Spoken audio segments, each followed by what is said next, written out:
Welcome to our Glorious Adventure devotional, where we have been unwrapping the names of Jesus one verse at a time as we've journeyed closer to Christmas. And it's now Christmas Eve, and we draw these devotions to a close this morning. And we've covered a lot of ground, unwrapping the names of Jesus one verse at a time, each name pointing towards a particular truth. And as we come to the end of this, I think we're left with a question. And the question is this: what will we do with the Jesus that comes to us at Christmas and who dies for us at Easter? Will we acknowledge our need and the gift of salvation that he offers? Will we receive the grace and truth that he seeks to pour into our lives? Will we say yes and follow him with a long obedience in the same direction?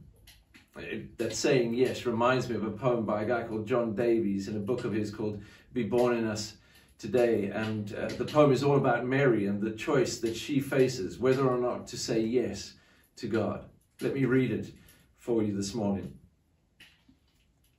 No wind at the window, no knock on the door, no light from the lampstand, no foot on the floor, no dream born of tiredness, no ghost raised by fear, just an angel and a woman and a voice in her ear.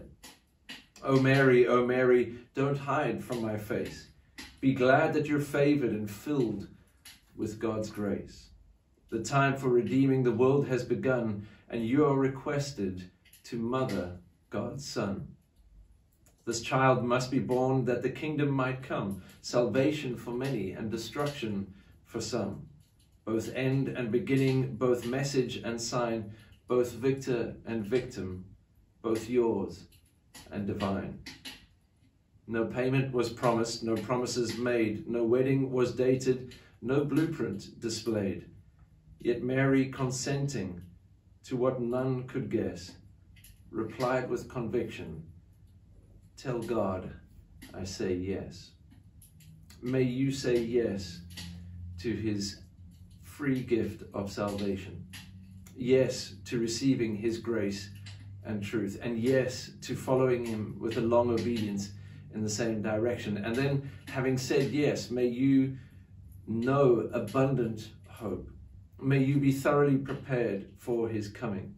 May you have indestructible joy from Jesus, be filled with a love for Jesus, and celebrate and adore him this Christmas.